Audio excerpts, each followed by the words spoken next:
La Sociedad Dominica de Medios de Comunicación, Sodomco, presenta A Pensar Más con Rosa María Palacios.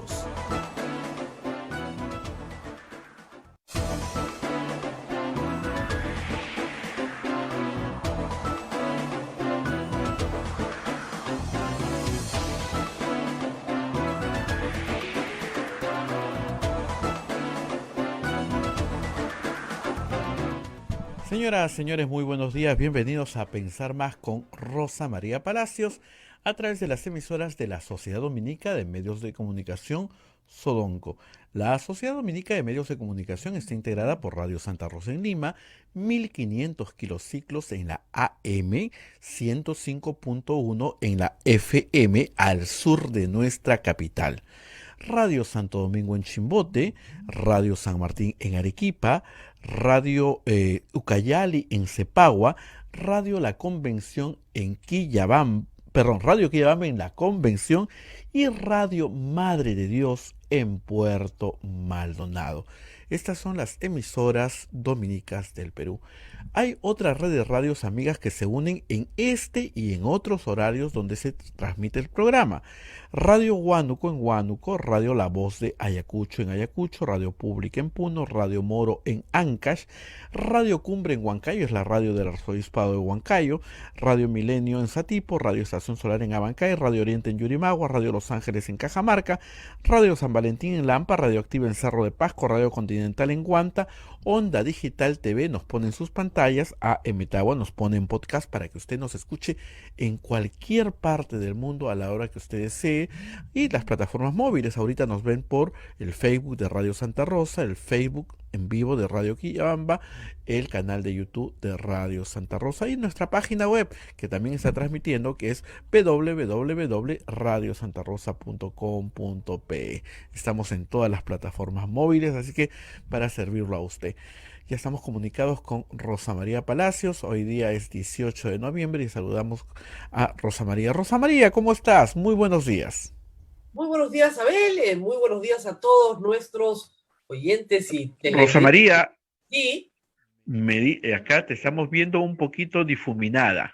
Ahora sí te vemos perfectamente. Esta cámara nueva que no llego a entender, pero bueno, acá estamos. Tampoco entiendo. Tampoco entiendo, pero acá estamos. Hablando de eso, ¿ya tienes teléfono todavía? Me han prometido, ayer muy gentil me llamaron y me han dicho que este fin de semana ya tengo teléfono. Gracias. Dios. Bien. Este fin de semana, gracias. Antes de continuar y comentar con ustedes todas las noticias del día, tenemos que hacer las menciones correspondientes a los auspiciadores de este programa. Así que empezamos con Pontificia Universidad Católica del Perú. Somos la primera universidad peruana en alcanzar el puesto 13º en América Latina, según el ranking QS Latam 2022, gracias a una formación de calidad internacional que transforma nuestro país. Pontificia Universidad Católica del Perú. Hotel La Cuesta de Caima, de la Asociación Santa Catalina de Sena de las Madres del Monasterio de Santa Catalina, es la mejor opción para tu estadía en Arequipa. Lo recaudado por el hotel sostiene las instituciones de apoyo social de las madres que benefician a niños, niñas, mujeres y adultos mayores en estado de vulnerabilidad. Informes en el Facebook e Instagram del Hotel La Cuesta de Caima, Arequipa. Policlínico Ángeles de la Salud ofrece servicios de calidad de salud a precios al alcance de todos. Servicio de rayos X, mamografía, laboratorio de análisis clínico, ecografía, colonoscopía, endoscopía, tópico, farmacia y servicio de ambulancia. Contamos con un staff de médicos de alta calidad y modernas instalaciones con todas las normas de bioseguridad. Las Madres Dominicas del Convento de Santa Catalina contribuyen con sus oraciones por la salud física y espiritual de nuestros pacientes.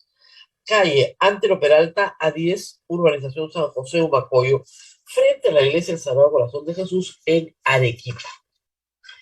Colegio Sagrado Corazón Sofiano, 74 años al servicio de la educación en Arequipa, formando integralmente a la niñez y juventud desde la pedagogía de luz y verdad. El proceso de admisión para el año 2022 está abierto. Colegio Sagrado Corazón Sofiano, formamos en luz y verdad. El Colegio Privado Bilingüe Reina de los Ángeles, situado en La Molina, Lima, tiene como meta la educación en las virtudes cristianas para construir una sociedad más humana, más fraterna y más feliz. El colegio bilingüe La Asunción, perteneciente a la Congregación de las Hermanas Dominicas de la Inmaculada Concepción, ubicado en Trujillo, La Libertad, brinda una educación a jóvenes y niños basada en las virtudes y en la espiritualidad dominica. El Colegio Santa Anita brinda educación católica desde el diseño curricular Luz y Verdad. Es una gran opción a los papás que buscan para sus hijos una educación de calidad con valores. Cuenta con docentes en el manejo de los entornos virtuales de aprendizaje para el desarrollo de habilidades de los alumnos que los hagan competitivos en la sociedad. Y finalmente, Colegio Santo Tomás de Aquino de los Padres Dominicos. Ofrece excelencia académica y formación cristiana para la vida.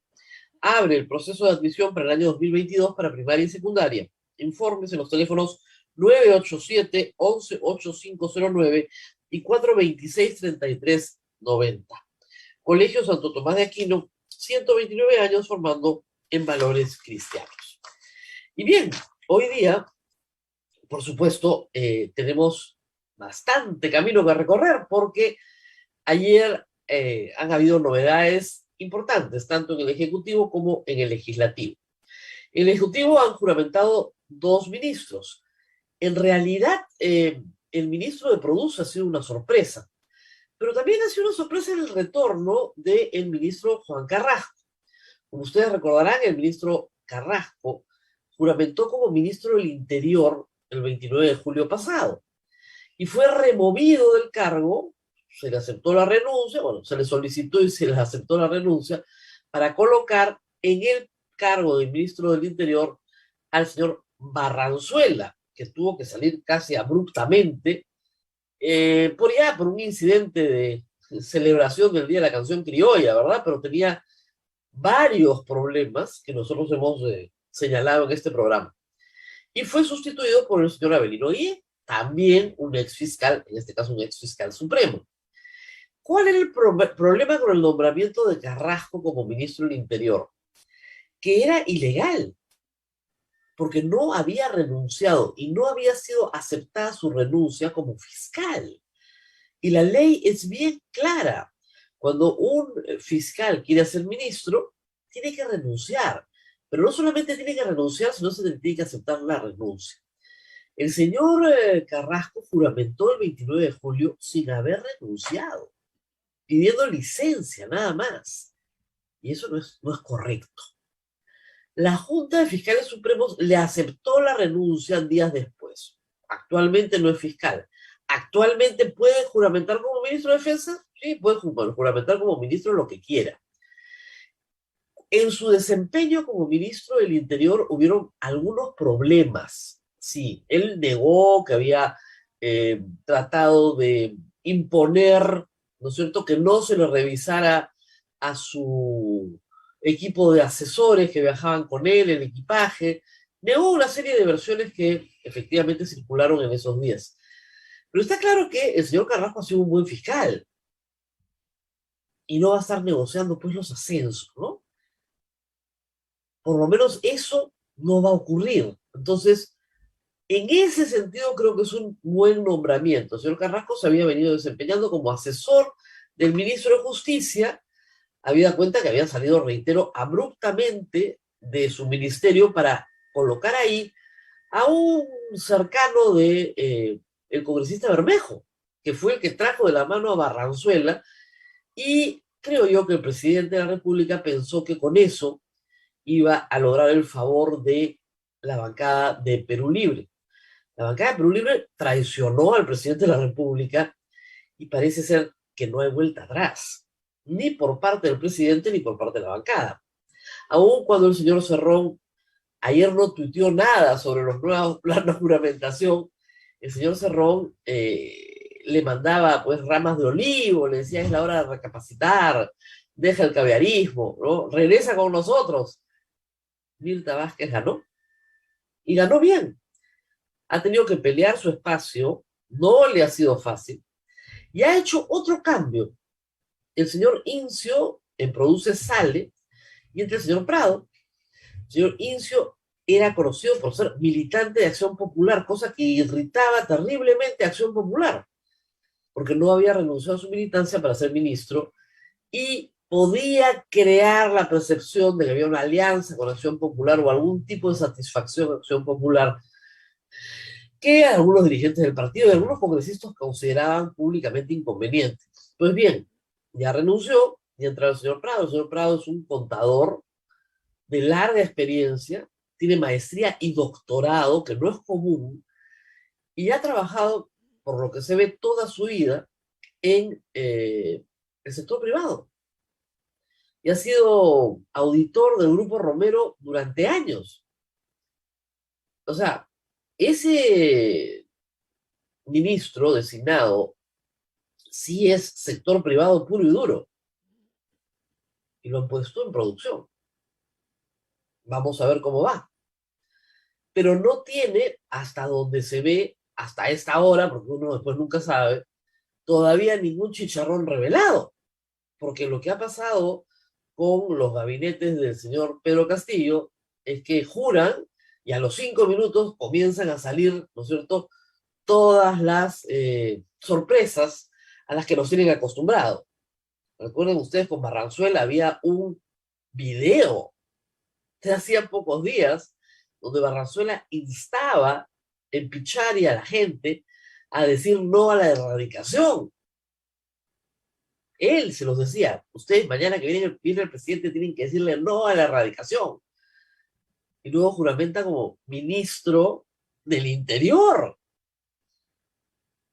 Y cometió el error garrafal de celebrar el Día de la Canción Criolla, siendo el ministro del Interior, además, con todas las restricciones, las reuniones, etc.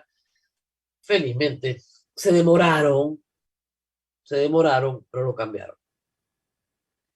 2 fiscales en el gabinete, eso no es común, 2 ex fiscales, Avelino Guillén y Juan Carrasco, y 2 fiscales que han visto casos graves de corrupción.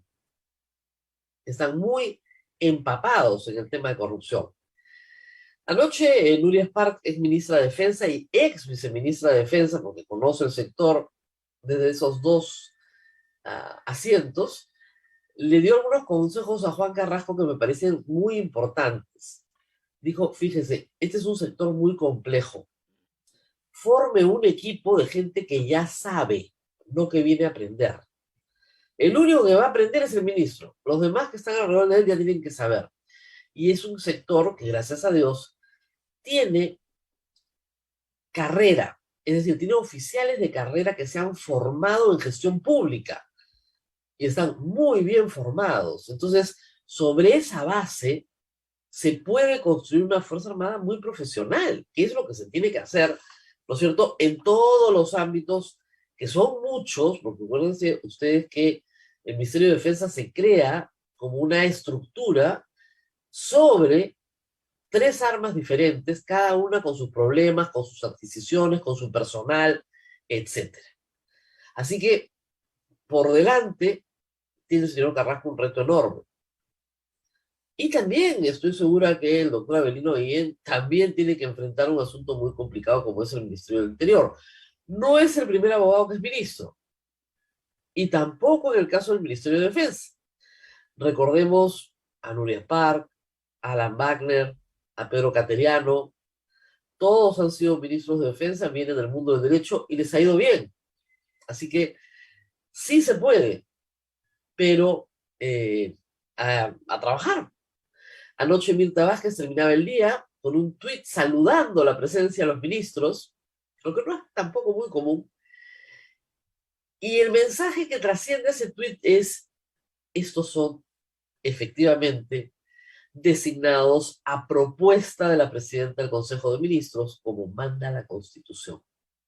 Temprano había dicho que había presentado una terna, como se establece, puede ser terna, puede ser 1, puede ser 2, 3. La Constitución dice a propuesta del presidente del Consejo de Ministros, y que esperaba que ese mismo día se produjese la juramentación, pero no dijo nada del Ministerio de la Producción.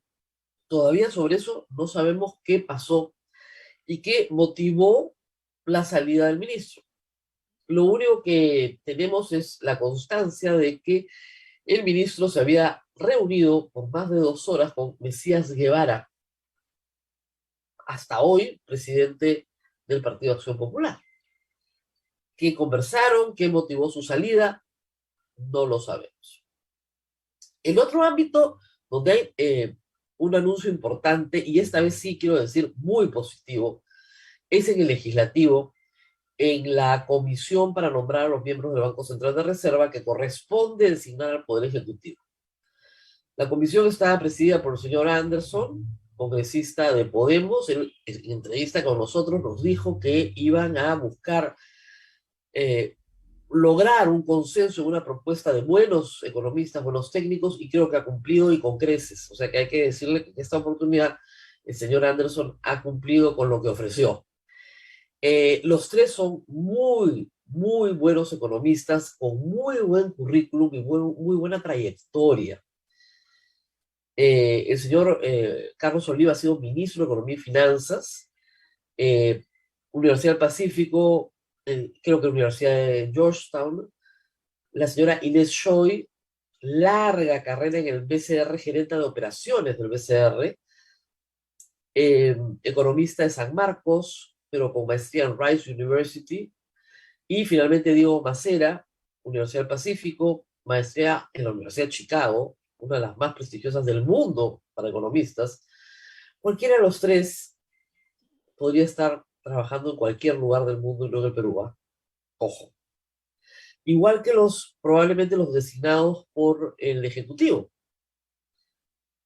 Y eso hace que la conformación del directorio del Banco Central de Reserva sea una de las mejores que ha tenido en la historia. Porque no hay políticos. Hay gente especialista en la materia, economistas de mucho vuelo, que están en la docencia, que están en la academia, que están en la investigación, o que vienen de una trayectoria de sector público. Y creo que todos tienen un enorme respeto por Julio Velarde, que es lo que más importante en este caso, porque conocen de su trayectoria o han sido sus alumnos en la mayoría de casos, sobre todo todos los que han pasado por la Universidad del Pacífico, que son varios en este directorio.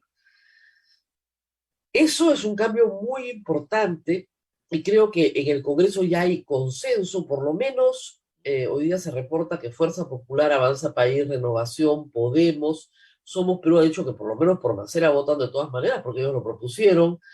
Creo que ya hay el consenso suficiente para que sean elegidos, y espero que sean elegidos con más de 100 votos, porque es lo mejor que le puede pasar al Perú. Y que hayan aceptado. Eso ya me parece a mí increíble. Es muy buena noticia lo del BCR, de verdad. Y es una institución que ha logrado resguardarse pese a todo, eso hay que reconocerlo, pese a todo, que ha generado consenso en el sentido de que eso, que es una de las grandes fortalezas de la economía peruana, lo tenemos que resguardar. ¿Y eso qué implica? Un manejo muy responsable y muy prudente de la moneda.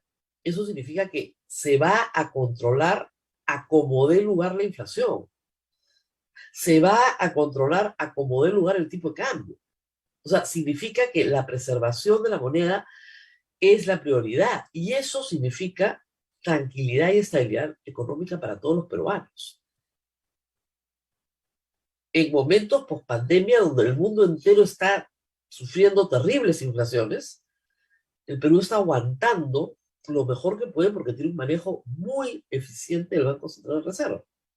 Y es completamente autónomo del Ejecutivo, del Legislativo, y es además una entidad que no financia gasto público, como manda la Constitución.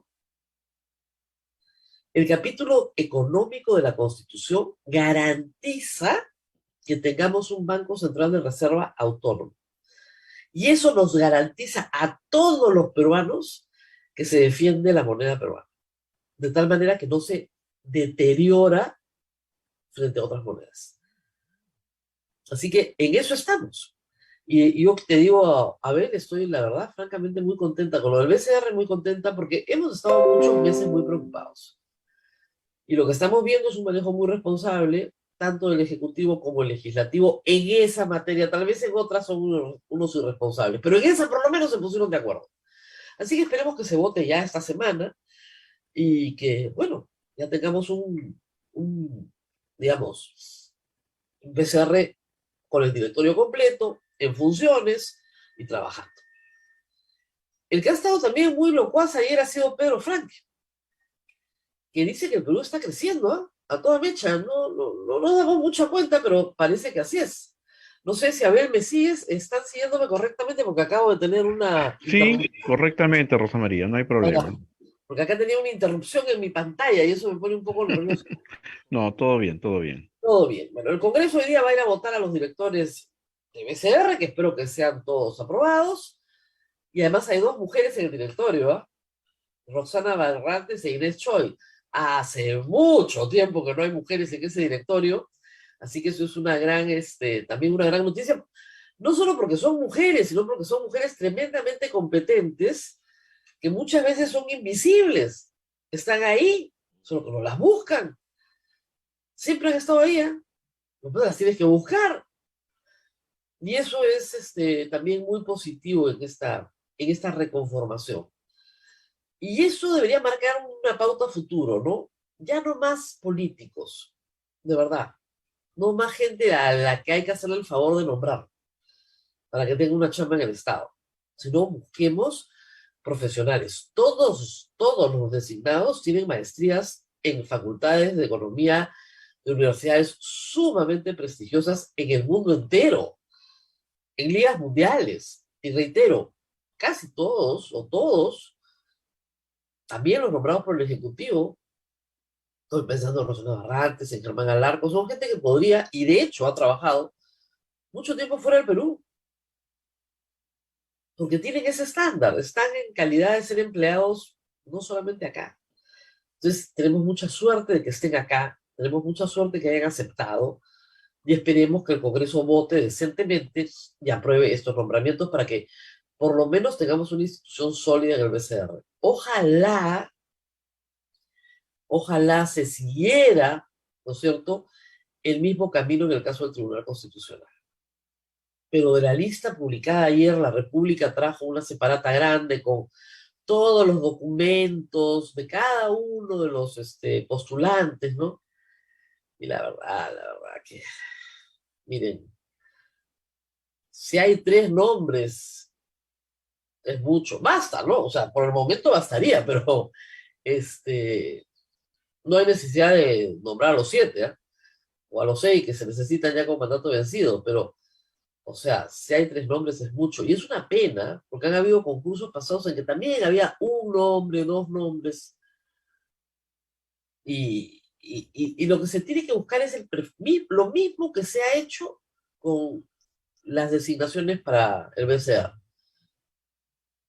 ¿no? Trayectorias académicas importantes, estudios en universidades extranjeras de prestigio, carrera en el mundo académico o en el mundo del Estado o en el mundo de la investigación. Eso es lo que se tiene que buscar. Lo mismo para el TC. Doctorados, maestrías en Derecho Constitucional.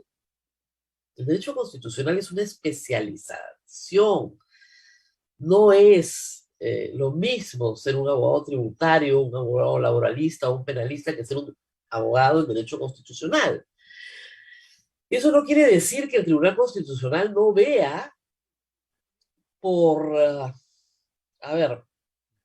porque el amparo protege muchos derechos, todos los derechos de las personas, temas de vinculación penal, administrativa, tributaria, sí los ve.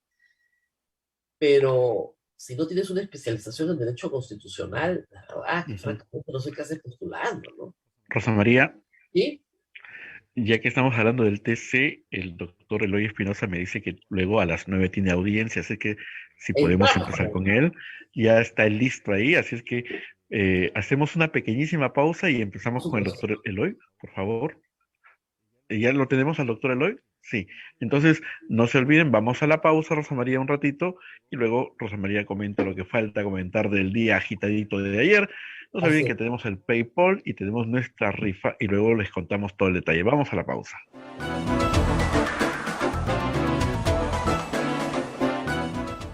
Sodomco, Sociedad Dominica de Medios de Comunicación.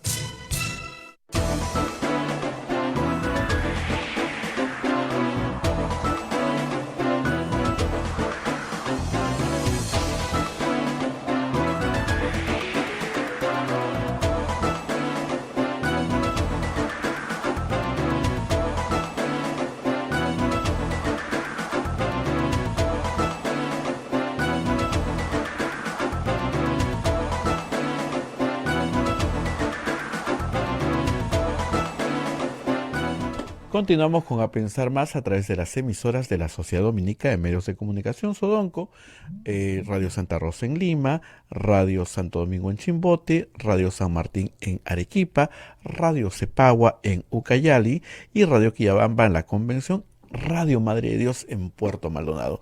Son las emisoras dominicas del Perú.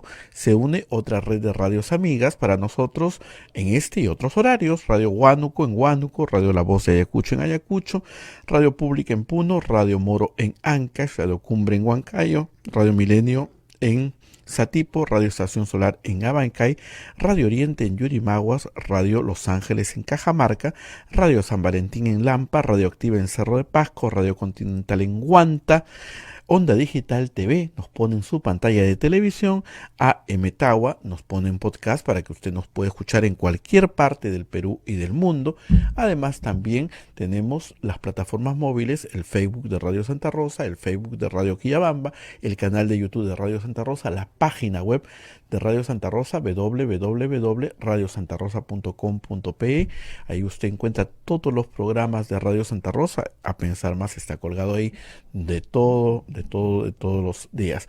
Bien, en breve ya vamos a estar con el doctor Eloy Espinosa, a quien agradecemos la gentileza, y nos va a contar bastante sobre qué ha implicado esto de declarar inconstitucional la cuarta legislatura del Congreso anterior. Adelante, Rosa María, por favor. Ya estamos con el doctor Eloy Espinosa. Así es. Muy bien, muy buenos días, doctor. Gracias por estar con nosotros. Lo primero es la salud, así que quería preguntarle cómo vamos. Gracias, Rosa María. Siempre un placer estar en tu programa. Peleando. Entonces, sigo haciendo mi trabajo normal. Dicen que he alcanzado 75,000 sentencias y que no tengo un solo caso que debo, pero acabo de sacar otro libro que te lo voy a mandar. Entonces, no descuido mi producción profesional ni académica, pero me ciño los parámetros que me dice el doctor, esperando. O sea, lo que demuestra que una persona enferma puede trabajar y rendir a igual capacidad si es que se organiza bien, ¿no? En eso estoy. No, usted, digamos, de la mente está bien, de su cerebro funciona perfectamente. Lo que necesita es una ayudita para respirar un poco mejor. Claro. Lo has resumido de manera formidable que me evita hacer mayor comentario al respecto.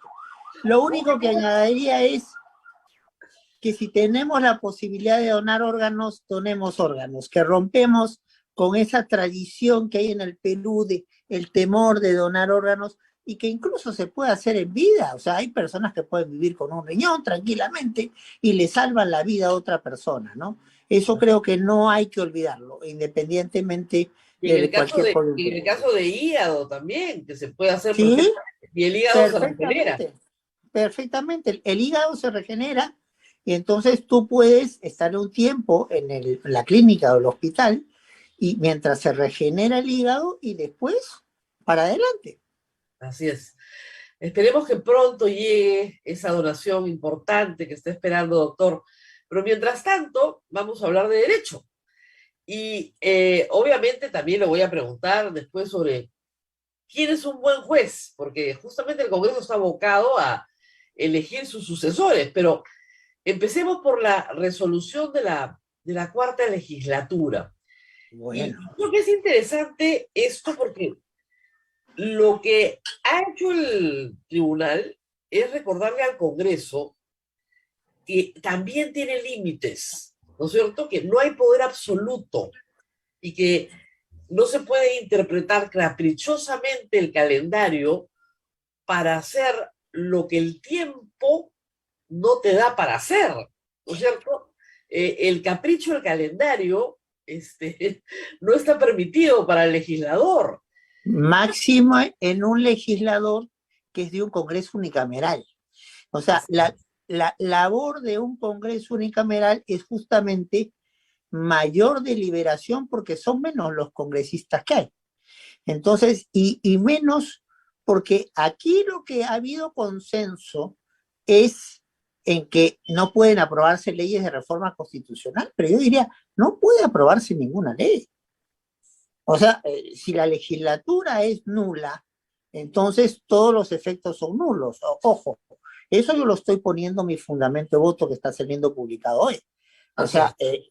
entonces, porque el Congreso tiene una lógica de representación deliberativa. Rosa María, tú lo sabes perfectamente y tus oyentes también. ¿Para qué nombramos a congresistas? Para que nos representen, discutan y aprueben las mejores directivas posibles que pueden ser leyes o políticas públicas. Para eso los tenemos. Y Claro. además Ahora, para que controlen el ejercicio del poder. Entonces, si van a tener cuarta, quinta, sexta, séptima legislatura, ¿qué reflexión, qué deliberación van a tener? Ninguna. Van a claro. tener el apuro de lo que quieren aprobar rápido y muchas veces sin pensarlo demasiado. Entonces, Para que el público recuerde, a ver, un poquito de clases, si no estoy bien, sí, ordinariamente el Congreso tiene 2 legislaturas al año. Una que empieza el 28 de julio y termina en diciembre, y la otra que empieza en marzo y termina en junio. Son 2 ordinarias. Y las reformas constitucionales se tienen que hacer en 2 legislaturas ordinarias. Eso es lo que manda la Constitución. Porque, clarito.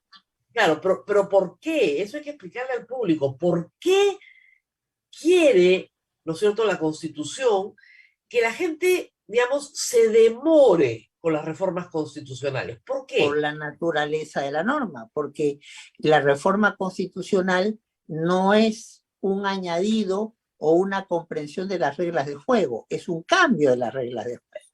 Entonces eso tiene que ser una cosa mucho más pensada y por eso lo que se quiere es que no estemos votando hoy y que mañana se esté sacando un referéndum y pasado una nueva reforma. O sea, las constituciones tienen un texto que busca permanecer en el tiempo y la reforma es la excepción. La reforma es el cambio. Es como que firmo yo contigo un contrato. Claro. Entonces, el contrato busca mantenerse en el tiempo. Entonces, si vamos a cambiar el contrato, la idea no es que yo te diga, hoy lo cambio, entonces mañana vuelvo al texto original. No, no. Entonces, por eso, y no solamente esa lógica va con reformas constitucionales, sino con leyes de mayor importancia como son leyes orgánicas, leyes que regulan el funcionamiento de instituciones. Por eso entonces parece curioso que al Código Procesal Constitucional, que en rigor es una ley orgánica, porque regula cómo funciona el Tribunal Constitucional y cómo funciona el Poder Judicial, para poder no solamente decirnos que es constitucional o no, sino con cuántos votos. Claro. ¿Ya? Entonces, que se apruebe en una cuarta legislatura no parece ser el espacio más adecuado, ¿verdad? Vamos a ir al contenido de esta cuarta legislatura en particular, pero quería empezar por la importancia del tiempo. Sí. Porque los jóvenes, sobre todo, que son más impetuosos, dicen, pero ¿por qué se hacen tantas olas, no? Porque hay una cosa que también es el derecho a la resistencia. Es decir, si hay una reforma y yo no me siento representada por esa reforma, yo tengo derecho a resistirla. Es decir, hay un derecho a la protesta reconocido por la Constitución. Así es. O sea, entonces, tengo derecho a decir, señor congresista, no, escúcheme, lo que está haciendo hace daño. Pero si lo aprueben en 24 horas, no hay forma de que me escuchen. No, o si lo hacen, como por ejemplo ha pasado con el Código Procesal Constitucional, te cargas el dictamen de comisiones. Expliquemos un ratito esto. En un Congreso unicameral, como no tienes otra cámara que te pueda contrarrestar, es la excepción de excepciones no tomar en cuenta el trabajo de comisiones. Porque el trabajo de comisiones es el de los supuestamente expertos y es donde se reciben las observaciones del ciudadano de a pie, como del Ejecutivo, como de cualquier organismo. Entonces, si tú, en una ley orgánica que te va a decir qué es constitucional y qué no lo es, entonces no puedes cargar que trabajo de comisiones, pues. Claro. Tienes que tener a mano todos los insumos.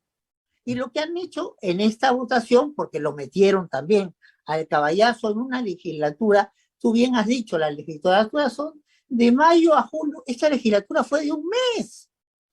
En un mes metieron 3 reformas constitucionales, 5 cambios de leyes, 40 saludos al pueblo de Cupuchillacu, metieron todo lo que querían meter. Y como tú bien dices, el Congreso no es una computadora, el Congreso tiene que compulsar cómo siente la gente, cómo ve la gente las cosas, cómo quiere entender la gente las cosas. Tú no puedes aprobar leyes de importancia como una ley orgánica o una reforma constitucional, ¡tum! No puedes aparecer mañana o pasado con una nueva ley de esta trascendencia. Y eso es justamente lo que hemos resuelto nosotros. Entonces, lo que hemos resuelto... Doctor Eloy, se usó como argumento los dramáticos momentos que vivió el Perú en noviembre, diciembre del año 2000. ¿No es cierto? Renunció Alberto Fujimori, el Congreso quería eliminar la reelección, ¿no es cierto? Y se organizaron legislaturas de una semana para modificar la Constitución. Pero ¿Por qué ese precedente no es aplicable?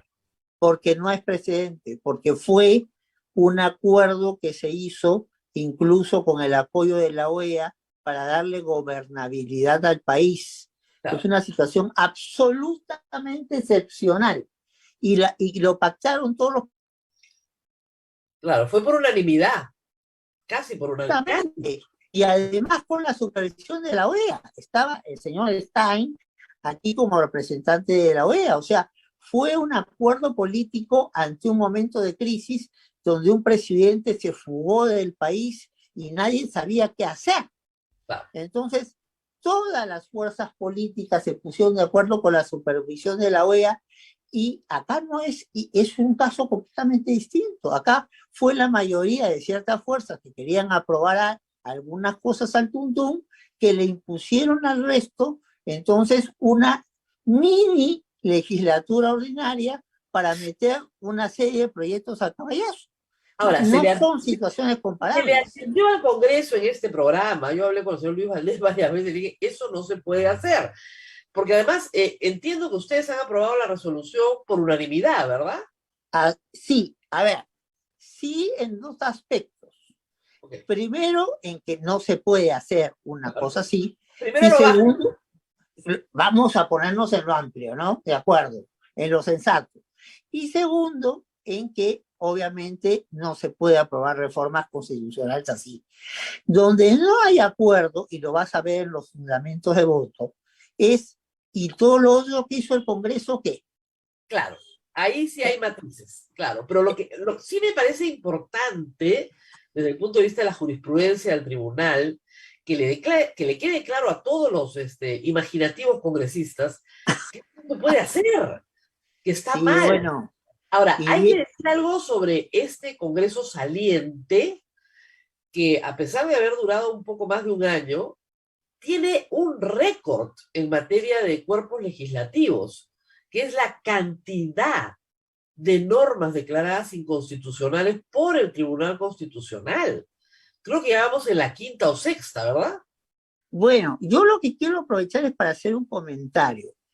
Tú hiciste una referencia de que nuestros cambios, se cambia magistrado del Tribunal Constitucional con 87 votos.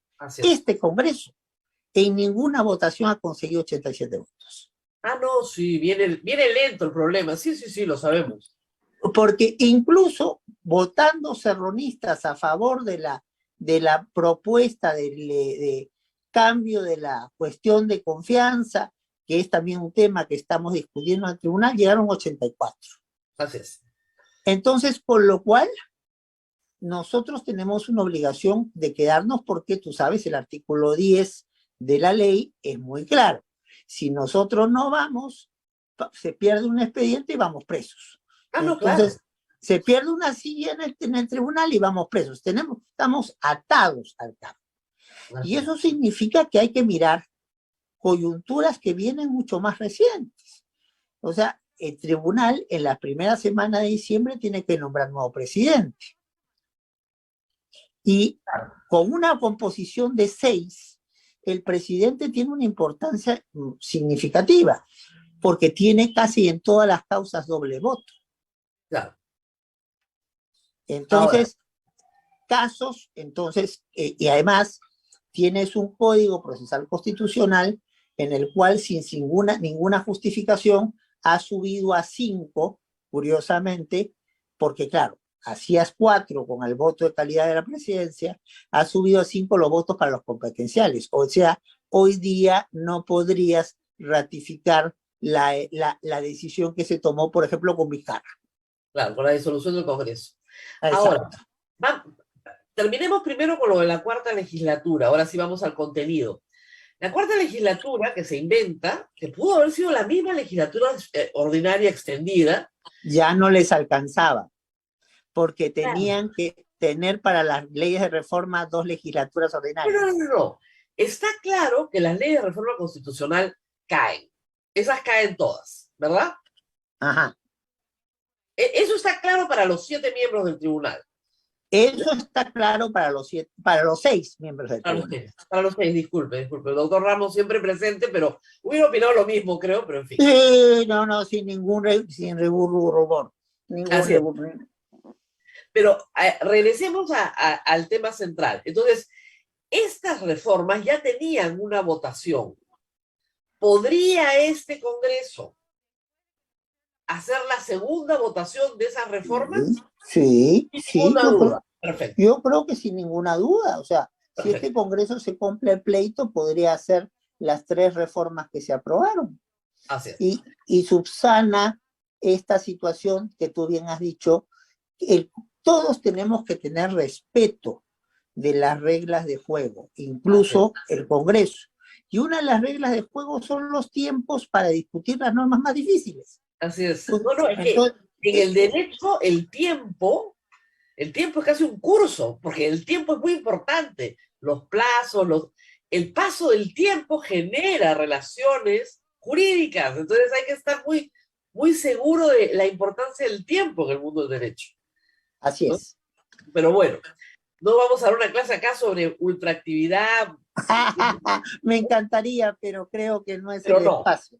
Entonces, muy bien. Entonces, hablando del tiempo que está, hay otras normas que se aprobaron en este espacio llamado cuarta legislatura. Y claro, como usted dice, un camino es, si es nula la convocatoria a una cuarta legislatura, son nulos todos sus efectos. Exacto. Nada nació. De lo que no existió, no nace nada. Pero me dice usted, hay otra postura que dice, no, lo que nació, que no es reforma constitucional y que sí estaba dentro de la atribución legislativa ordinaria del Congreso, queda. ¿Cuál es la postura mayoritaria? Bueno, eso lo vamos a saber recién ahora. Ajá.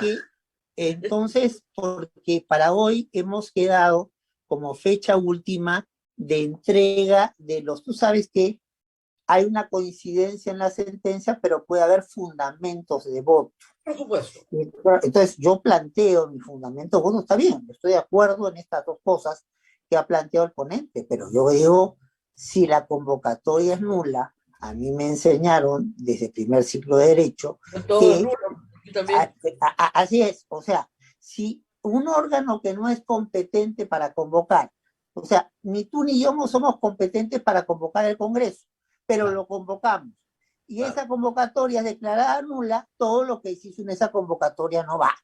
Bueno, por lo menos eso es lo que me enseñaron en primer ciclo de Derecho. Ahora, yo quiero ver qué explicación dan mis colegas. Claro, vamos a ver qué dicen, ¿no? ¿Qué dicen? Para mí, allí no hay modulación alguna, porque es un vicio de órgano competente. O sea, yo podría entender que, oye, sí, la explicación no es muy clara. No. Aquí son un grupo de señores que no tenían la posibilidad de convocar y convocan. Entonces, eso es nulo de por sí. No hay forma al margen, es que sea el público, al margen de la bondad de la norma, porque de repente se aprobaron normas muy positivas, la ley de los perritos, ¿no? Entonces, sí, pues, es muy positivo la ley de los perritos, pero pero se aprueba en un espacio inexistente para el mundo. Así es. O sea, si estoy diciendo que es nulo, es porque no hay convocatoria. Pero además esto viene en un momento delicado para el tribunal. En 2 semanas se va a tener que elegir o reelegir, porque hay posibilidad, un nuevo presidente, y claro, ya comenzó Juego de Tronos en el tribunal. Pero qué bárbaro, Dios mío, porque ¿cómo les gusta ser presidentes a todos? Por Dios. Bueno, no a todos. Tú sabes que yo no he peleado por eso, no a todos, pero entonces, pero claro, eso mete un argumento adicional a las justificaciones de estos casos. No lo podemos negar.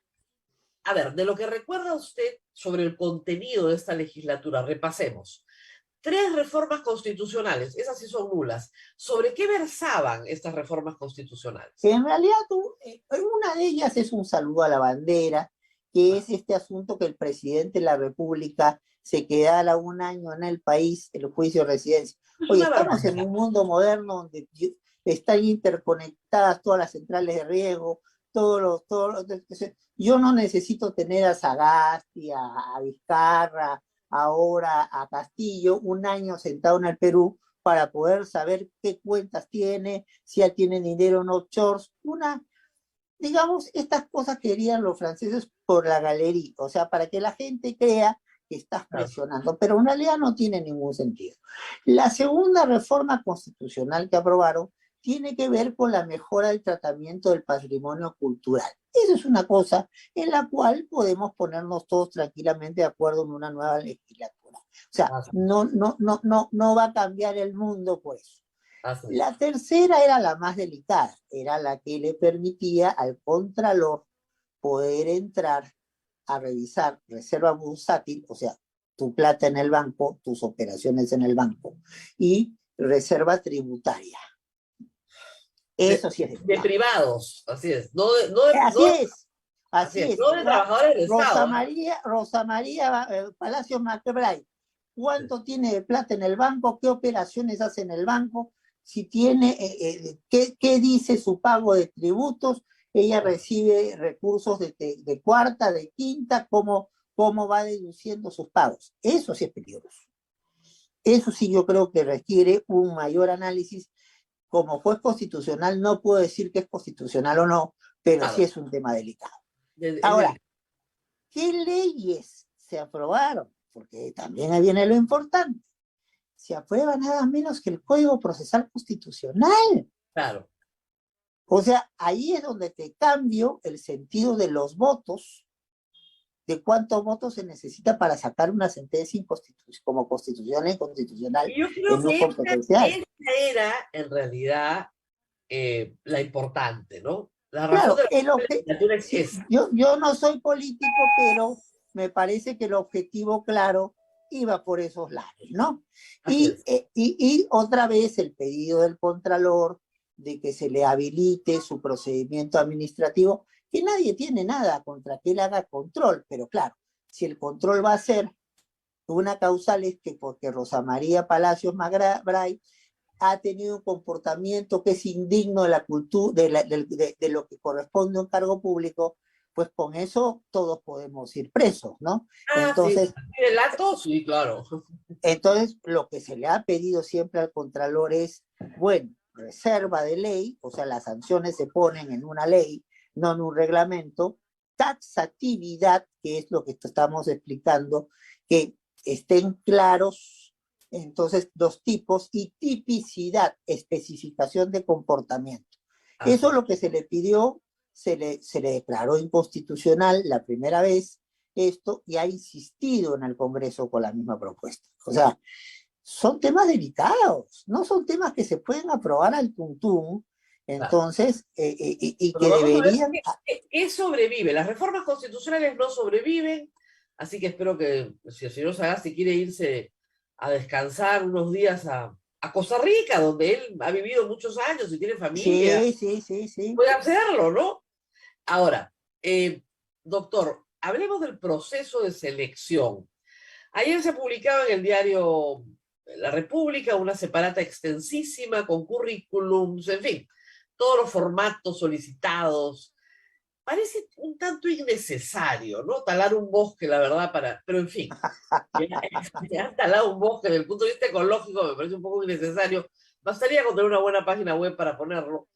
Pero el tema es este, fíjese, en el caso del BCR, se encargó una comisión, se han buscado 3 muy buenos economistas, con carrera, Sí, donde se no, mezcla no. edad, experiencia, género, hay un buen balance, y Sí, se sí, presenta hay que reconocer que la lista del Congreso es buena, muy es buena. buena. Entonces, ¿por qué no se puede hacer eso en el TC? Yo entiendo que hay un concurso y debe haberlo para que haya méritos. ¿Por qué se le impone esta ley al Congreso? Porque normalmente seleccionan entre gente que no tiene mérito. Pero, digamos, en abstracto, y va a venir una iniciativa de la sociedad civil que parece muy interesante, que es pedirle a 5 juristas internacionales que no tienen relación con la política peruana una observación del proceso, ¿ok? Si usted fuera invitado a otro país, no al Perú, ¿ok? Y le piden, señor Espinosa, ¿cuál debería ser el perfil de un juez constitucional? Ya lo han hecho. Y te contesto lo que contesté en aquella ocasión. En primer lugar, un juez constitucional tiene que tener conocimiento de la materia. O sea, esto no es un kindergarten. O sea, nadie está diciendo que esto sea para constitucionalistas solamente, pero tienes que tener una base de formación constitucional. O sea, yo no voy a ir a la SUNAT para aprender tributario cuando tengo que resolver los problemas.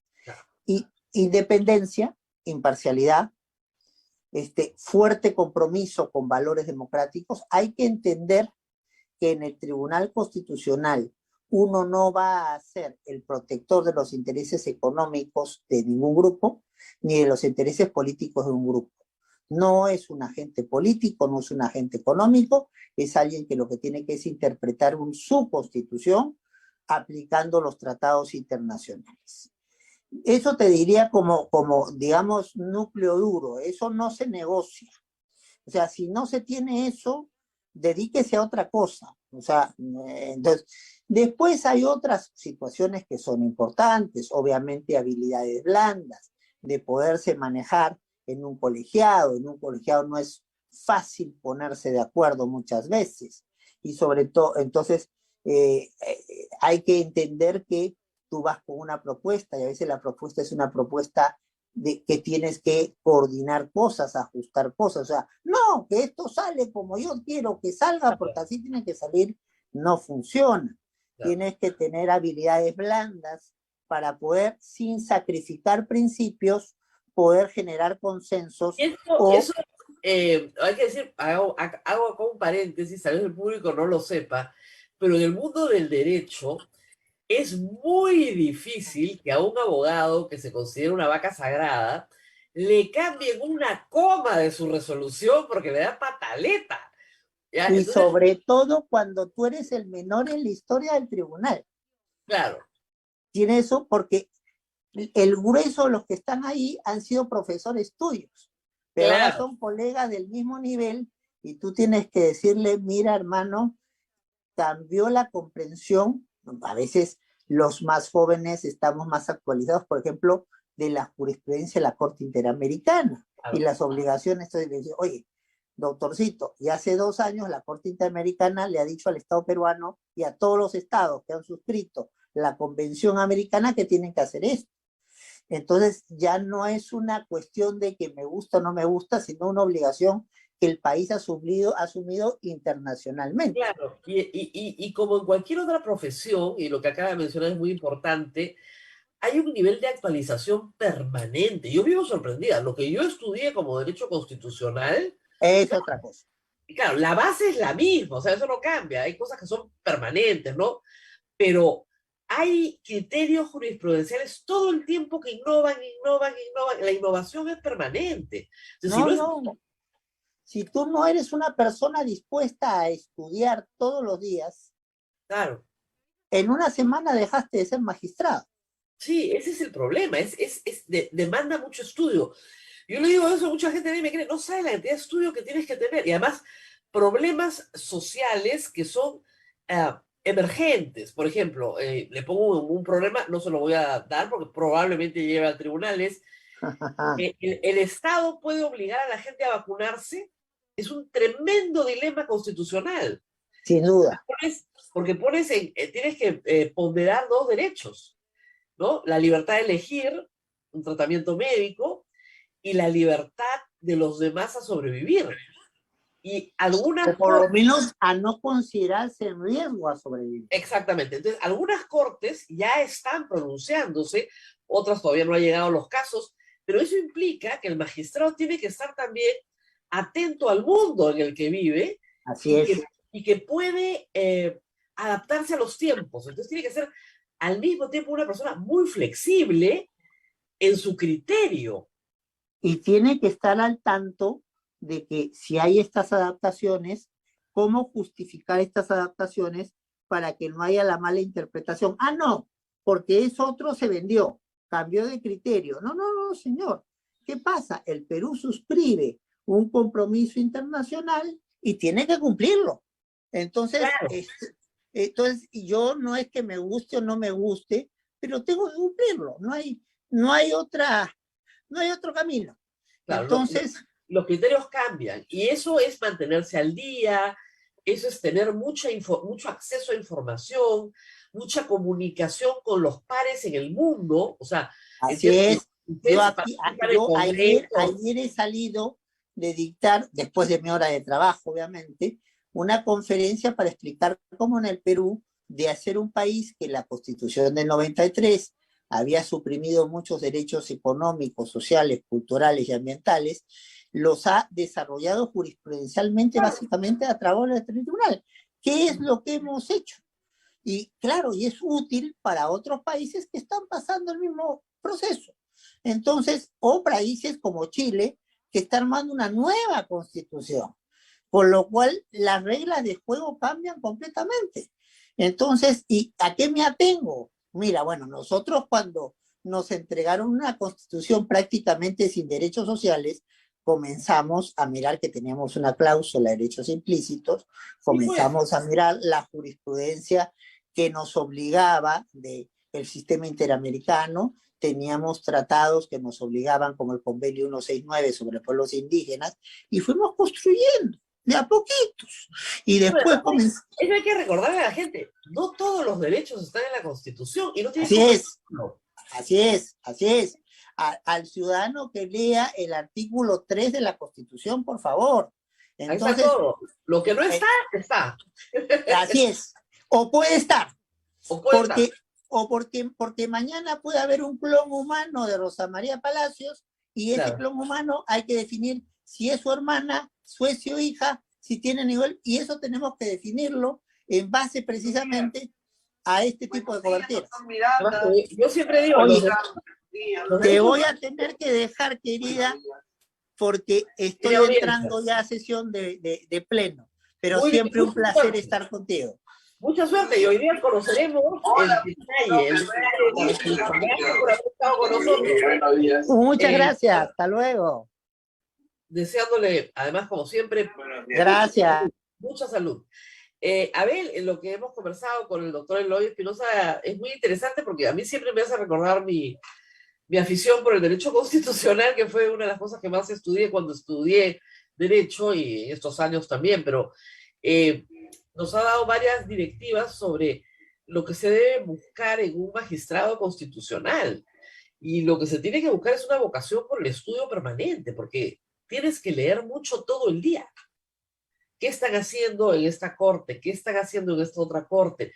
¿Cómo podemos interpretar tal norma para que se ajuste al parámetro que nos fija el tratado tal?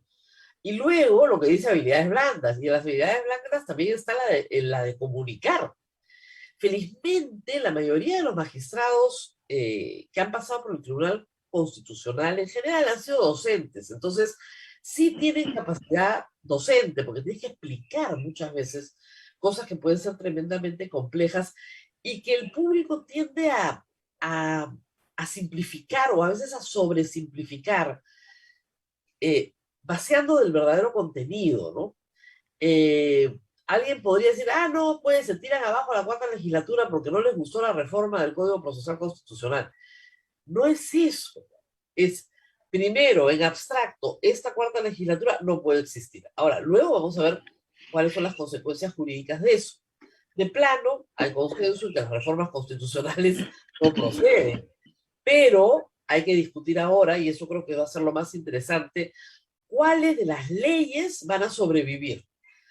Desde un punto de vista purista, no puede sobrevivir nada. Pero, para hacer un símil, y entiendan ustedes un poco, en un matrimonio nulo, ¿no es cierto? El matrimonio nunca existió, ¿de acuerdo? Pero si hay hijos, ¿qué hacemos con los hijos? Y los hijos están reconocidos como hijos del padre y la madre que estuvieron casados. No podemos dejar de hacer eso. ¿Se dan cuenta? Igual, esta legislatura nunca existió, pero tuvo hijos. Entonces, esos hijos son las leyes. Las reformas no pasan porque no cumplen con el requisito. ¿Las leyes pasan o no pasan? Eso es lo que tiene que decir el tribunal. ¿Y cuáles de ellas? ¿No? No sé si hay alguna pregunta del público. A ver. Sí, hay bastantes preguntas, Rosa María. Lo primero que me están preguntando es, ¿qué hacemos con todos los congresistas que votaron por la cuarta legislatura? ¿Hay alguna sanción? ¿Se les puede denunciar? ¿Hay algún castigo por haber hecho eso o no? Miren, la Constitución establece que cuando se infringe la Constitución, se puede destituir, suspender o inhabilitar para el cargo. Pero necesitas una acción de acusación constitucional que tiene que interponer, bueno, puede hacerlo cualquier ciudadano. Estaban advertidos, estaban requete advertidos de que no se podía hacer. Miren, no lo ha dicho el doctor Eloy Espinosa porque todavía hay una serie de acciones en curso, pero yo reitero, el Congreso saliente debe ser uno de los que más veces ha aprobado leyes inconstitucionales en apenas un año. Mira, la de los peajes, inconstitucional, ¿se acuerdan? Ahí empezaron, pero inconstitucional 7-1, ¿ah? No, 7-0. Ahí estaba todavía el doctor Ramos. ¿Cómo vas a modificar por ley un contrato? O sea, ¿qué te pasa? Eso lo sabe hasta un chiquillo de primer ciclo. Está escrito en la Constitución. No se pueden modificar contratos por ley. Eso es como que lo básico, pues, ¿no? Lo que te deberían decir en las charlas de inducción cuando ibas a ser congresista. Fue lo primero que hicieron. Fue un congreso muy malo. Y aunque parezca mentira, en ese sentido parece ser mejor que el anterior. O sea, las barbaridades jurídicas que vimos no han sido todavía superadas.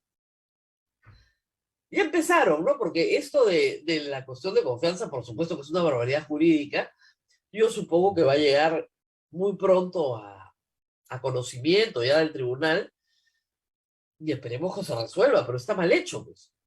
Es la cuarta vez que el Congreso quiere modificar la cuestión de confianza sin tener 87 votos. La cuarta vez. Entonces, pero aún este nuevo Congreso, que tiene un poquito más de 100 días, no ha llegado al nivel de barbarie jurídica a la que llegó el anterior. El anterior fue una cosa de locos, una cosa de locos. Y no es la lista, pero podemos ir sobre la lista de las barbaridades jurídicas, o sea, declaradas inconstitucionales por el tribunal, o sea, a ese nivel. En un momento, Francisco Sagasti creo que llegó a mandar unas 20 acciones de inconstitucionalidad. Claro, las últimas creaban distritos sin el procedimiento de creación de distritos establecido en la ley. Nulo, pues, nulo, para satisfacer cacicazgos locales, ¿no? Caudillitos. No se puede, pues. alguien le dice al congresista que todo lo puede y todo no lo puede. La ley todo lo puede, no necesariamente, tiene límites, como todo derecho. Así que por el momento no hay sanción, pero podría haberla, si es que alguien se anima a presentar una acción de inconstitucionalidad para la inhabilitación de los congresistas que votaron por normas manifiestamente infractoras de la Constitución. ¿Quiénes podrían hacer esto? ¿Una persona natural, cualquier Bueno, ciudadano? sí, una Cualquier ciudadano, persona, porque acá cualquiera. hay varias personas, varios oyentes que están creo que dispuestos a hacerlo, así que eso están preguntando. ¿Quién? Llamen al doctor Luciano López que los puede guiar, pero cualquier persona puede presentar. Ahora, ¿qué pasa? Hay un enorme espíritu de cuerpo en el Congreso y hay que advertirles que a estos no les gusta juzgar a los otros por algo que estos harían. Así que yo presumo que no va a prosperar, salvo que se trate de un enemigo político, ¿no es cierto? Pero como en esto ha habido congresistas de todas las bancadas metiendo la pata, dudo que prospere. Pero que tienen razón, yo se las daría. Pero lo malo es que el Congreso es tribunal de sí mismo, pues. Uno de los problemas que tiene nuestra Constitución es ese. Es tribunal de otros, ¿no? Del presidente, de los ministros, de los jueces supremos, pero también es tribunal de sí mismo. Y cuando el Congreso es tribunal de sí mismo, suele ser más laxo en este tipo de interpretaciones también. Pocas veces, ¿ah? Pocas veces el Congreso inhabilita a congresistas. El único caso que yo recuerdo fue el caso en el 2001 o 2002 ya, de Marta Chávez, Luz Salgado y Carmen Lozada. Son las únicas tres que las inhabilitaron por 5 años para el ejercicio de función pública por infracción de la Constitución. Sin delito, ¿eh? Solo por infracción de la Constitución. El único caso que recuerdo. Pero después, bien raro, ¿eh? Salvo que haya delito, ¿no? Entonces, esa es otra cosa. Te levantan el fuero y te juzga el Poder Judicial y te vas preso. Esa es otra historia.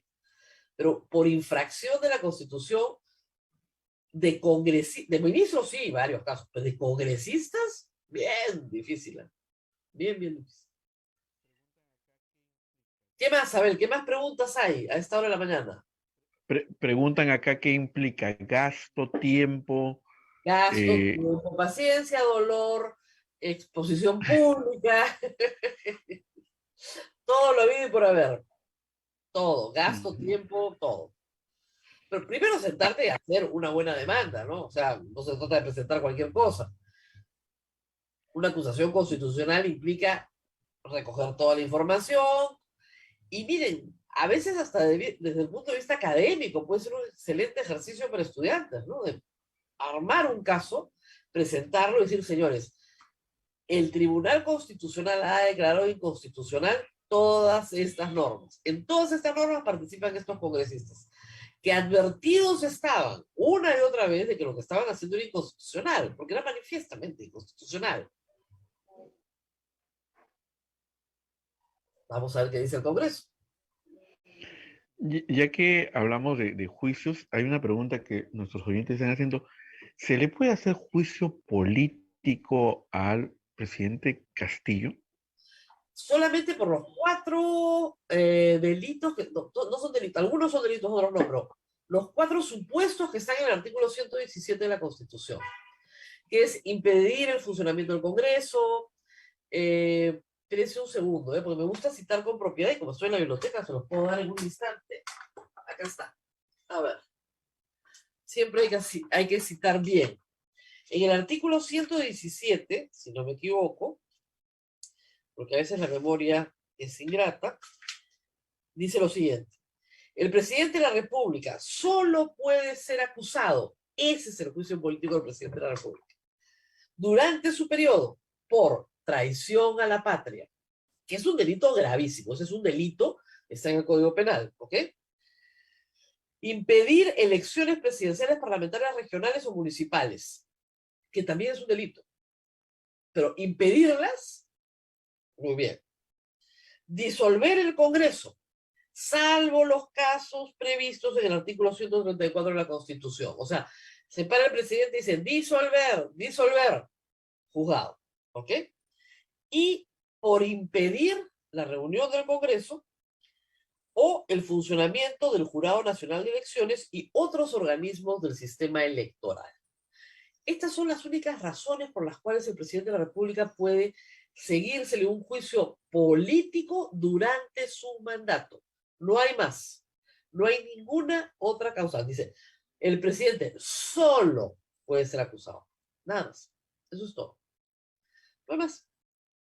Oye, como decíamos siempre, el ejemplo, mató a su mujer. No, no, no.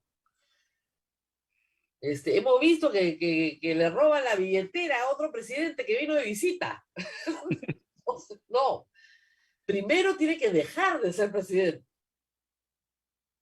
Y para dejar de ser presidente, pues, tiene que renunciar o puede ser vacado. Y ahí viene la discusión si puede ser vacado por grave indignidad. Y si la grave indignidad es delito flagrante o no. Delito flagrante de lo que he manifestado, ¿no?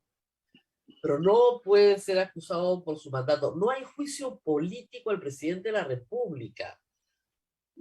No hay. Durante su mandato no hay. Esa figura no existe. Esa figura se llama impeachment. Es una figura que está en el sistema presidencialista norteamericano. Nosotros en el Perú no tenemos impeachment. Esto lo hemos explicado 20 veces en el caso de PPK, en el caso de Vizcarra. No hay revocatoria del mandato, tampoco tenemos revocatoria del mandato presidencial. No hay. Puede haber, sí, modifica la Constitución, consigue 87 votos, pero no hay, pues. No hay ni juicio político. Hay que ver cuando vacaban a Vizcarra cómo gritaban los congresistas. Algunos abogados, ¿ah? Valdés, Chejade, hablaban de juicio político. Decían, ¿cuál juicio político? Lee tu Constitución, por Dios. No hay juicio político al presidente de la República durante su mandato, salvo en los supuestos establecidos en el 117.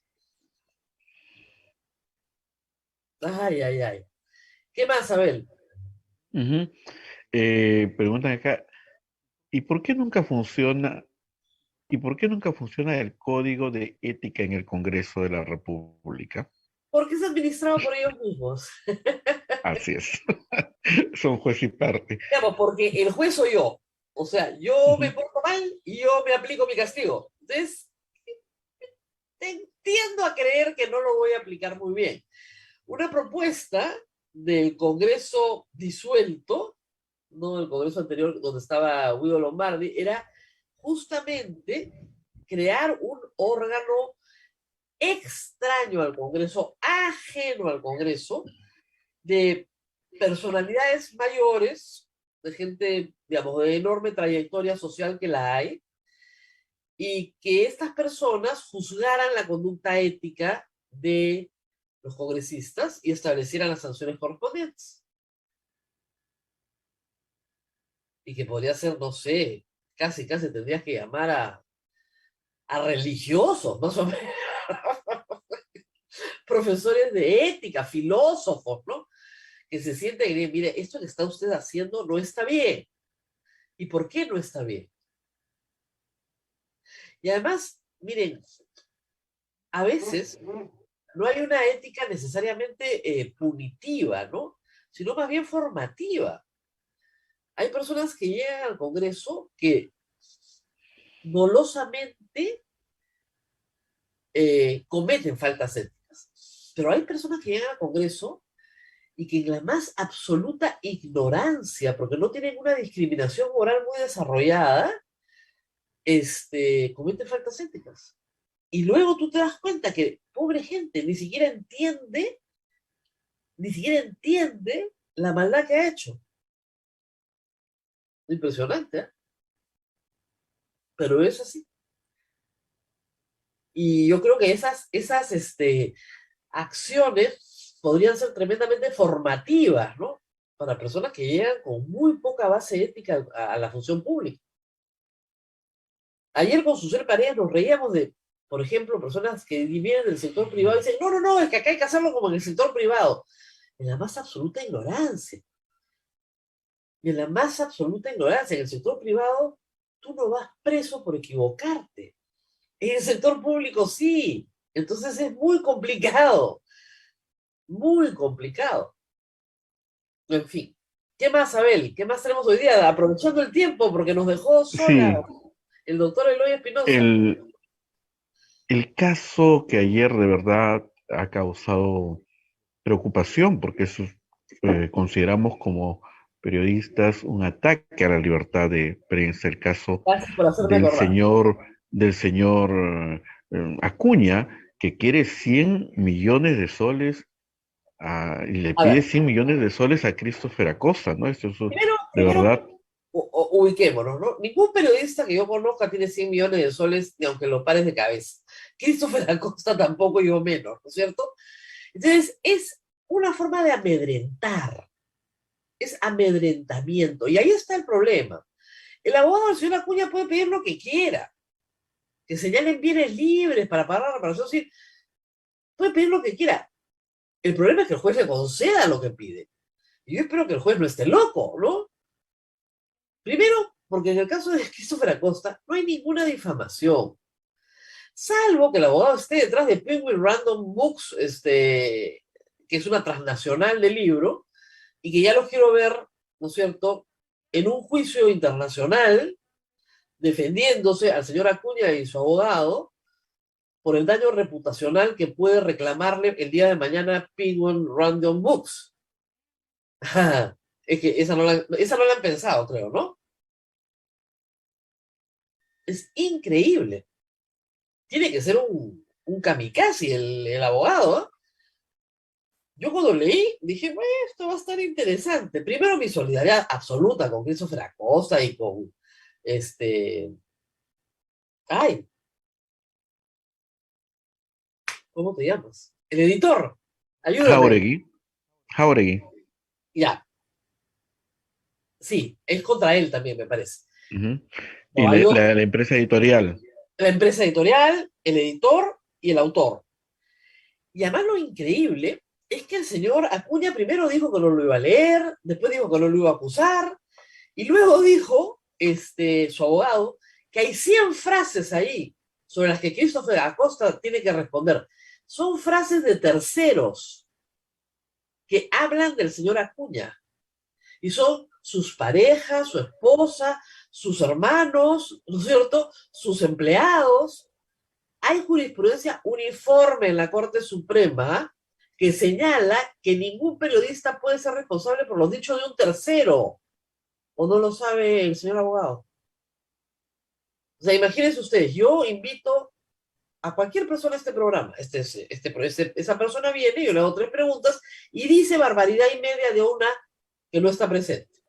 Y esa una que no está presente me demanda a mí, ¿cómo voy a ser yo responsable de lo que dice un tercero? Es imposible, pues.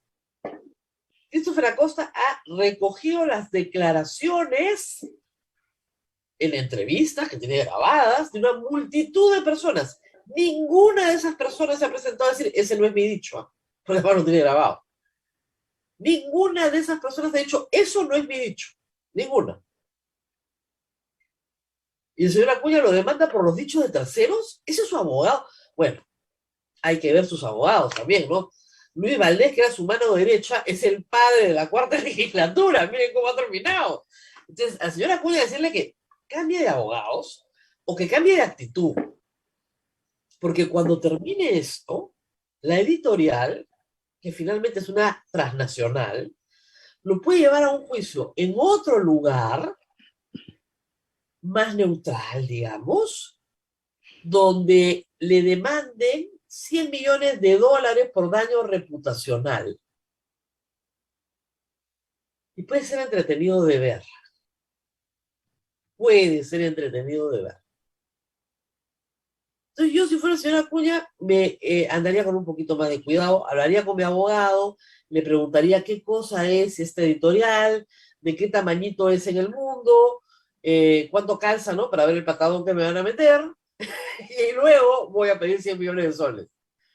Es un acto de amedrentamiento, y es una pena, porque el señor Acuña quiere tener una carrera política, y un candidato presidencial que quiere prácticamente cerrar una empresa editorial, porque eso es lo que quiere, confiscarle sus bienes, para cobrarse una reparación que no le corresponde, no puede ser presidente del Perú, pues. Es un enemigo de la libertad de expresión.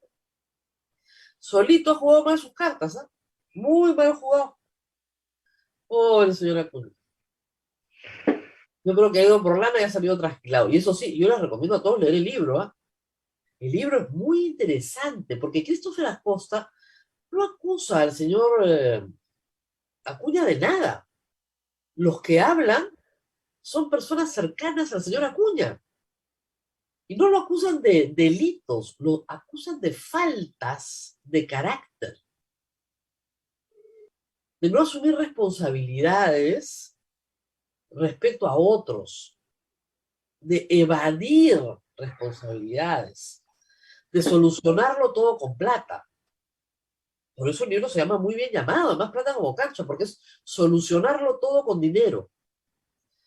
Ese es el espíritu del señor Acuña, de acuerdo a lo revelado por los interlocutores que son entrevistados por Christopher Acosta en el libro. En una serie de episodios de distinta naturaleza, familiar, comercial, académica. Es un libro muy interesante para conocer el carácter de un personaje. Según lo revelan otras personas, no el periodista no se ha sentado y se ha inventado toda esta historia. Está basada en la documentación y en las declaraciones de terceros. No le gusta al señor Acuña lo que piensa su exesposa, su expareja, sus familiares y amigos y empleados, que los demande a ellos. Pero hay que recordarle al señor Acuña que nadie va preso por opinar.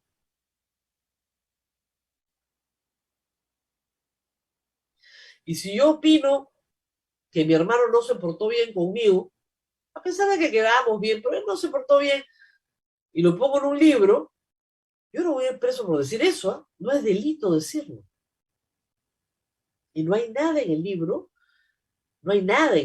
está muy bien cuidado, que lo acuse de nada que no sea sus faltas de carácter.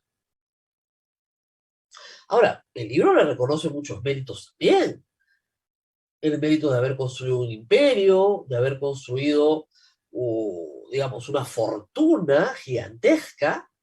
Todo eso está reconocido en base a su empeño, su trabajo, su astucia. En fin, pueden ser méritos para mucha gente también. Pero no puede pararse tan suelto de huesos ante todo el país. Además, manda al abogado, ¿no? La típica. A pedir 100 millones de soles a Penguin. No te pases, pues. Es muy gracioso la historia al final. Y no se da cuenta el señor Acuña que lo único que está haciendo es publicidad al libro y que Sí, más ediciones. De O repente, querrá eso quizá, ¿no? Porque el ego lo tiene bien alto, se ha hecho un monumento, un busto estos días, él mismo se ha aplaudido, y no sé qué más ha hecho el señor Acuña, ¿no? Quizá es por eso que él quiere que haya más venta del libro. los políticos son muy divertidos. ¿Eh? Yo no conozco personalmente al señor Acuña, pero debe ser simpatiquísimo, la verdad. Hemos estado en algunos webinars a veces, pero encuentro que debe ser simpatiquísimo porque ya, hacerte un gusto a ti mismo, más dorado, ¿ah? No vayas a pensar que, no, dorado es. ¿Ya? Y tú mismo de velar, bueno, normalmente los monumentos, los bustos se hacen a la gente que ya falleció, no se hacen en vida. Pero en fin, pues quería darse el gusto, ¿no? Está bien, está bien. Muy bien, Tiene Abel. plata como cancha, tiene plata como cancha. No, y eso no es plata, porque no creo que haya gastado mucho en el busto, la verdad. Se veía más bien baratito. Pero, claro, lo que te da es una idea del carácter. Ese es el problema. Y para un hombre que quiere ser presidente del Perú, o lo ha querido ser en varias oportunidades, yo no creo que saque un voto con esa conducta. Ahora, de repente ya no quiere ser presidente del Perú. De repente ahora quiere que otra persona de su partido lleve la presidencia. Bueno, puede ser. Y entonces ya decidió retirarse también. Está en su derecho. O sea, digamos, hacerte bustos a ti mismo, develarlos y que sean dorados, eso es bueno. No es delito, ¿ah? es un atentado contra el buen gusto, ya, ok, pero no es delito. Si a él le gusta realizar atentados contra el buen gusto y está contentísimo, está bien. Y también sí, lo que sí indica es que no hay alguien alrededor que le diga, ¿sabes qué? Mejor no. Un buen amigo. Creo que le falta un buen amigo que le diga, ¿sabes qué? Mejor no. No hagas eso. No te va a hacer bien.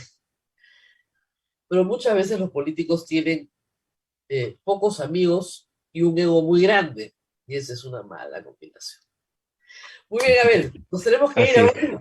Nos vamos, Rosa María, pero me hacen recordar el nombre que no nos acordábamos, Jerónimo Pimentel, gracias a nuestra Eso es. audiencia. Mil perdones. Jerónimo Pimentel. Lo tenía, ¿no? lo tenía acá. Yo me acordaba la G, la J, algo, por eso dije Jauregui, pero Jerónimo Pimentel.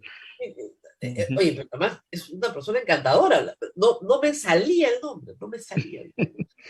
Muy bien. Nuestra solidaridad con Jerónimo. Y estoy segura, de verdad, que esto es puro fuego artificial. No hay un juez en este mundo que te acepte un embargo, pues, por una cosa así.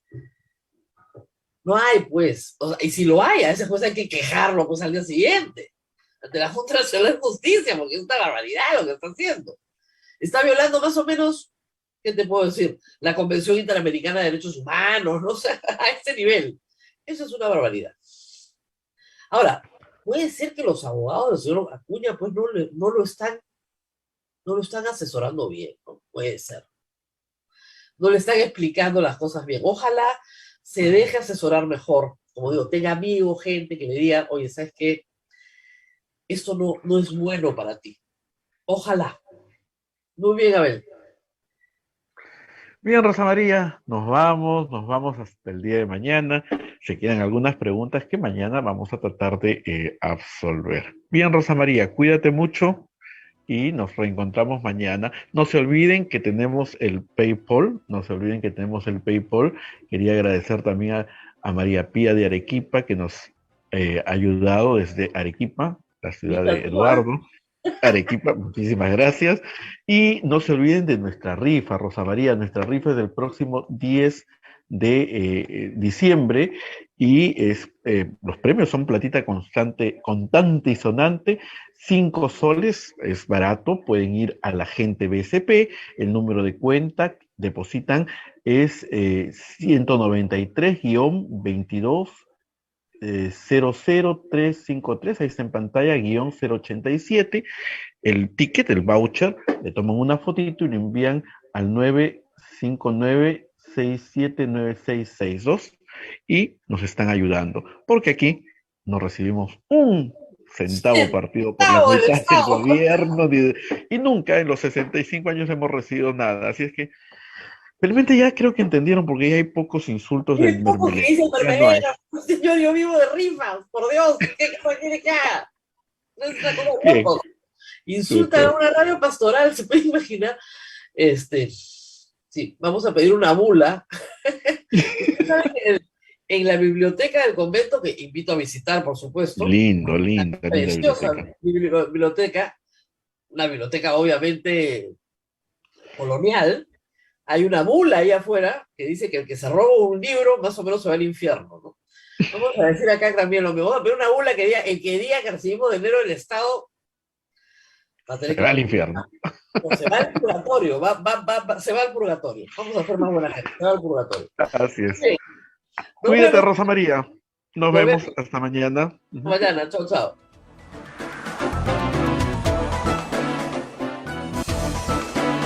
Hasta aquí, A Pensar Más con Rosa María Palacios. Este programa fue producido por la Sociedad Dominica de Medios de Comunicación, Sodomco.